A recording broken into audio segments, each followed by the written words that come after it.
Haemoglobin के बारे में बात करने जा रहे हैं, बिल्कुल उसके नाम से ही करेंगे, कुछ हम याद नहीं करेंगे, चीजें अपने आप बनती चली जाएंगी। ठीक है, राइटिंग मेरी थोड़ी खराब आती है साथ में लिखने में, पर इस चीज को हम आसानी से इग्नोर कर देंगे। ठीक है, देखो ये अपने पास हीमोग्लोबिन है, हीमोग्लोबिन। अब देखने से ही पता लग रहा है कि इसमें दो कंपोनेंट अपने पास आ रहे हैं। एक तो अपना आ रहा है क्या, एक अपना हीम आ रहा है, देखो हीम आ रहा है, और दूसरा क्या आ रहा है, अपना ग्लोबिन आ रहा है। अब एक मजेदार बात मैं आपको बताता हूं, जो हीम है वो कंपोनेंट कैसा है, अपना पिगमेंट है, ये अपना पिगमेंट वाला कंपोनेंट है। और जो ग्लोबिन है वो कैसा है, प्रोटीन वाला, और जो ग्लोबिन है वो कैसा है, प्रोटीन वाला कंपोनेंट। ठीक है, हीमोग्लोबिन किससे मिलके बना है, हीम प्लस ग्लोबिन से मिलके बना है। तो जो हीम है वो पिगमेंट वाला कंपोनेंट है, और जो ग्लोबिन है वो प्रोटीन वाला कंपोनेंट है। इतनी बातें यहां पे क्लियर हो चुकी है। अब मैं एक बहुत जरूरी बात बोलने जा रहा हूं कि अगर हम एक हीमोग्लोबिन मॉलिक्यूल की बात करें तो उसमें क्या क्या प्रेजेंट होता है, उसमें चार हमारे पास हीम आएंगे, और क्या आएंगी अपने पास, चार ग्लोबिन चेन्स आएंगी, चार ग्लोबिन चेन्स। ठीक है, इस पैटर्न को पकड़ना, हम एक हीमोग्लोबिन मॉलिक्यूल की बात करें तो उसमें चार अपने पास हीम आएंगे जो कि पिगमेंट को दर्शा रहे हैं, और चार अपने पास ग्लोबिन चेन्स आएंगी जो प्रोटीन को दर्शा रही है। ठीक है, अब अगर हम एक हीम की बात करने जा रहे हैं कि ये एक हीम कैसा दिखता है, तो एक हीम के अंदर अपने को दो चीजें दिखाई देंगी। क्या क्या दिखाई देंगी, एक तो अपने को मिलेगा आयरन, और एक अपने को मिलेगा पोरफायरिन। एक मिलेगा आयरन, एक अपने को मिलेगा पोरफायरिन। ठीक है, अब इनका डायग्राम मैं आपको बता दूं, देखो रफ डायग्राम बना रहा हूं ताकि चीजें अपने लिए आसान हो जाए। डायग्राम बता दूं तो आयरन मान लो ऐसा दिखेगा, आयरन आपको ऐसा दिखेगा, और पोरफायरिन अपने को कैसा दिखेगा, ऐसा दिखेगा, पोरफायरिन ऐसा दिखेगा, है ना। और टोटल हीम की बात करें तो वो कैसा दिखने लग जाएगा, आज वो कैसा दिखने लग जाएगा, देखो इसको इसमें फिट कर दो, सिंपली इसको क्या है इसमें फिट कर दो, तो ये अपना टोटल क्या बन गया, ये अपना हीम बन चुका है। ये अपना एक हीम कुछ ऐसा दिखाई देगा जिसमें क्या है, रेड कलर वाला क्या है, अपना पोरफायरिन है, और ये बीच में उसके कहां फिट हो जाएगा, क्या अपना आयरन फिट हो जाएगा। तो ये एक हीम देख लिया, और ऐसे ऐसे एक हीमोग्लोबिन मॉलिक्यूल में ऐसे ऐसे चार हीम प्रेजेंट होंगे। इतनी बातें बिल्कुल क्लियर हो रही है। ठीक है, अब इधर बात कर लें, अगर चार ग्लोबिन चेन्स की बात करें तो दो होंगी अल्फा चेन्स और दो होंगी बीटा चेन्स, है ना। मैं यहां पे अल्फा चेन्स बना देता हूं, मैं यहां पे अल्फा चेन्स बना देता हूं। देखो ये मैंने बना दी अल्फा चेन, एक अल्फा चेन, ये मैंने बना दी दूसरी अल्फा चेन, और यहां मैं बीटा चेन बना देता हूं, ये मैंने बना दी एक बीटा चेन, ये मैंने बना दी दूसरी बीटा चेन। ठीक है, अब देखो अब होना क्या है, हम एक हीमोग्लोबिन का मॉलिक्यूल देखना चाहते हैं जिसमें क्या क्या होगा, चार तो हीम प्रेजेंट होंगे, और ये चारों चेन भी इन्वॉल्व होंगी, ये चारों चेन भी उसमें इन्वॉल्व होंगी। ठीक है, तो उसको बना के देखते हैं वो कैसे बनेगा। अब देखो मैं एक हीमोग्लोबिन का मॉलिक्यूल यहां पे बनाने जा रहा हूं। ठीक है, जिसमें क्या थे, चार तो अपने क्या होंगे, हीम प्रेजेंट होंगे। मैं चार अपने हीम बना लेता हूं, ये मैंने चार हीम बना दिए। हमने देखा था ना कि हीम हमने कैसे बनाए थे, हीम में क्या होगा, रेड वाला अपना पोरफायरिन, और बीच में इसके आयरन घुसा दो, बीच में आयरन घुसा दो, बीच में आयरन घुसा दो, बीच में आयरन घुसा दो। ये अपने चार क्या हो चुके हैं, हीम हो चुके हैं। अब हमें क्या चाहिए, ग्लोबिन चाहिए, और ग्लोबिन की भी दो चेन थी, दो अल्फा चेन दो बीटा चेन। तो मैं इसमें मैं एक अल्फा चेन बना देता हूं, ये मैंने एक अल्फा चेन बना दी, ये मैंने दूसरी अल्फा चेन बना दी, ये मैंने दूसरी अल्फा चेन, तो दो अल्फा चेन अपनी हो चुकी हैं। एक मैं करता हूं, अब क्या करता हूं, मैं दो बीटा चेन बना देता हूं, ये मैंने दो बीटा चेन बना दी, ये एक बीटा चेन, और ये अपनी हो गई दो बीटा चेन। ठीक है, अब ये टोटल अपना क्या बन गया, ये एक हीमोग्लोबिन का मॉलिक्यूल बन गया जिसमें क्या प्रेजेंट है, चार अपने पास हीम प्रेजेंट हैं जिसमें क्या क्या होगा, आयरन होगा और पोरफायरिन हो गया, और क्या है अपने पास चार ग्लोबिन चेन्स प्रेजेंट है, ग्लोबिन चेन जिसमें दो अपने पास अल्फा है प्लस दो अपने पास बीटा है। और ये बातें हम कर चुके हैं कि हीम कैसा है, हीम कैसा है अपना पिगमेंट वाला पोर्शन है, और ग्लोबिन चेन्स अपना क्या है, प्रोटीन वाला पोर्शन है। एक हीमोग्लोबिन की हमने स्ट्रक्चर देख ली, उसकी कंफ्यूजन को बिल्कुल क्लियर कर लिया कैसे कैसे बना है। अब हीमोग्लोबिन में और भी बहुत सारी कंफ्यूजन होती है, अब उनको दूर कर लेते हैं। अब देखो, हम हीमोग्लोबिन का स्ट्रक्चर बहुत आसानी से समझ चुके हैं। अब हीमोग्लोबिन के बारे में और ज्यादा यहां पे मजेदार बातें होने वाली हैं, और ये बातें हमें कई जगह पे काम आएंगी। इस वाले चैप्टर में भी, रेस्पिरेशन वाले चैप्टर में भी बहुत काम में आते हैं। देखो, आपने गौर किया होगा कि जब हम ब्लड का टेस्ट कराते हैं, है ना, मान लो हम हॉस्पिटल गए या किसी लैब में गए और हीमोग्लोबिन हमने चेक कराया, तो आपने देखा होगा किसी में मान लो बोलते हैं ना कि 12 ग्राम खून है, 12 ग्राम, वो क्या होता है 12 ग्राम खून बोलते हैं जो, तो 12 ग्राम क्या होता है, हीमोग्लोबिन होता है। या किसी में बोलते हैं किसी में 13 ग्राम है ना, किसी में 15 ग्राम है, किसी में 17 ग्राम है ना, 17 तो बहुत ही ज्यादा होता है, मैक्सिमम ही हो जाता है, ठीक है। तो बेसिकली ये है क्या, बेसिकली ये है क्या, तो ये क्या है कि कितने ग्राम हीमोग्लोबिन प्रेजेंट है, कितने ग्राम, है ना। तो अगर इसकी नॉर्मल वैल्यू ले ले, तो नॉर्मल एक हेल्दी अडल्ट इंसान में हम मान के चलते हैं चलो कि 15 ग्राम हीमोग्लोबिन प्रेजेंट होता है, ठीक है। मैं फिर से रिपीट कर रहा हूं, हम लैब में टेस्ट करवाने गए, मान लो मैं अपना टेस्ट कराने गया ब्लड का, और मेरी रिपोर्ट में आया कि मेरे अंदर 15 ग्राम हीमोग्लोबिन प्रेजेंट है।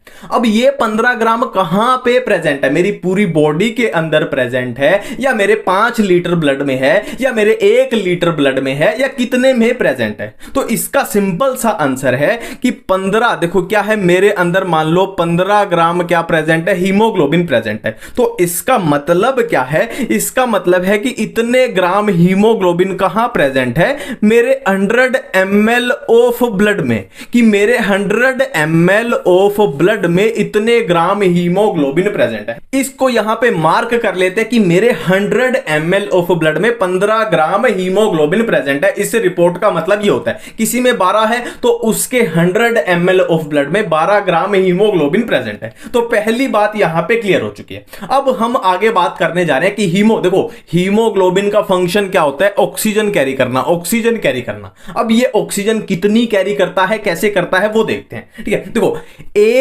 एक ग्राम बोल रहा हूं मैं, है ना, ध्यान देना, 1 ग्राम हीमोग्लोबिन जो होता है, 1 ग्राम हीमोग्लोबिन जो होता है 1.34 ml ऑफ ऑक्सीजन को कैरी कर सकता है। ये उसकी मैक्सिमम कैपेसिटी दिखा रहे हैं कि इसकी मैक्सिमम कैपेसिटी इतनी है। मैं फिर से रिपीट करता हूं, 1 gram of haemoglobin 1.34 ml of oxygen को कैरी कर सकता है। ये उसकी मैक्सिमम कैपेसिटी को दिखा रहे हैं, ठीक है। बिल्कुल सिंपल सी बातें हैं। अब देखो, 1 ग्राम इतने को कैरी करते हैं तो 15 ग्राम ऑफ हीमोग्लोबिन कितनी कैरी करेगा, 15 ग्राम ऑफ हीमोग्लोबिन कितनी कैरी करेगा। तो सिंपल सी बात है, 1.34 को हम मल्टीप्लाई कर देते हैं अब 15 से, तो ये लगभग अपना कितना आएगा, 20.1 ml ऑफ ऑक्सीजन। मतलब क्या कहना चाहता है, मतलब क्या कहना चाहता है कि 15 ग्राम, देखो मैं एक बात पे यहां पे आपको समझा दूं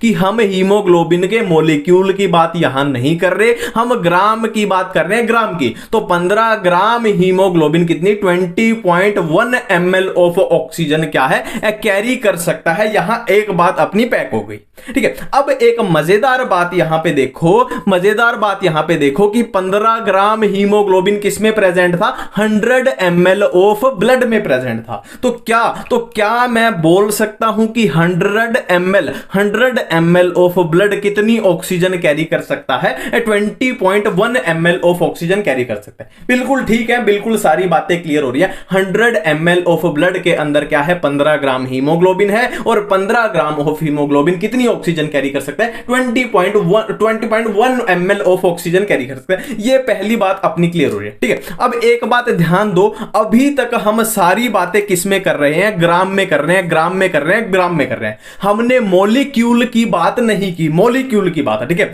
अब मॉलिक्यूल का क्वेश्चन कैसे पूछा जाएगा, आपसे पूछ लेंगे कि एक हीमोग्लोबिन का मॉलिक्यूल है वो कितने मॉलिक्यूल ऑफ ऑक्सीजन कैरी कर सकता है। तो इसका आंसर है एक हीमोग्लोबिन का मॉलिक्यूल, एक हीमोग्लोबिन का मॉलिक्यूल क्या है, 4 मॉलिक्यूल ऑफ ऑक्सीजन कैरी कर सकता है। मॉलिक्यूल का क्वेश्चन ऐसे पूछा जाएगा ना, ये भी अपना क्या है, मॉलिक्यूल है ना कि ग्राम है। एक हीमोग्लोबिन का मॉलिक्यूल 4 मॉलिक्यूल्स ऑफ ऑक्सीजन को कैरी कर सकता है, ठीक है। अब इसी में एक दूसरा क्वेश्चन आपसे पूछा जाएगा कि मॉलिक्यूल तो 4 हो गए, अगर आपसे पूछ लिया जाए तो एटम कितने कैरी कर सकता है, तो सिंपल सी बात है, देखो एक ऑक्सीजन के मॉलिक्यूल में कितने एटम है, 2 ऑक्सीजन के एटम है। तो एटम का क्वेश्चन पूछ लिया जाए तो क्या हो जाएगा, 8 एटम्स ऑफ ऑक्सीजन, है ना। मैं फिर से रिपीट करता हूं, चीजों को बार बार जानबूझ के रिपीट करता हूं। एक हीमोग्लोबिन का मॉलिक्यूल 4 मॉलिक्यूल्स ऑफ ऑक्सीजन को कैरी कर सकता है ना। और मैं दूसरी भाषा में बोल लूं, एक हीमोग्लोबिन का मॉलिक्यूल 8 एटम्स ऑफ ऑक्सीजन को कैरी कर सकता है। ये बातें बिल्कुल यहां पे क्लियर हो रही है। अब बढ़ना पड़ेगा अपने को आगे।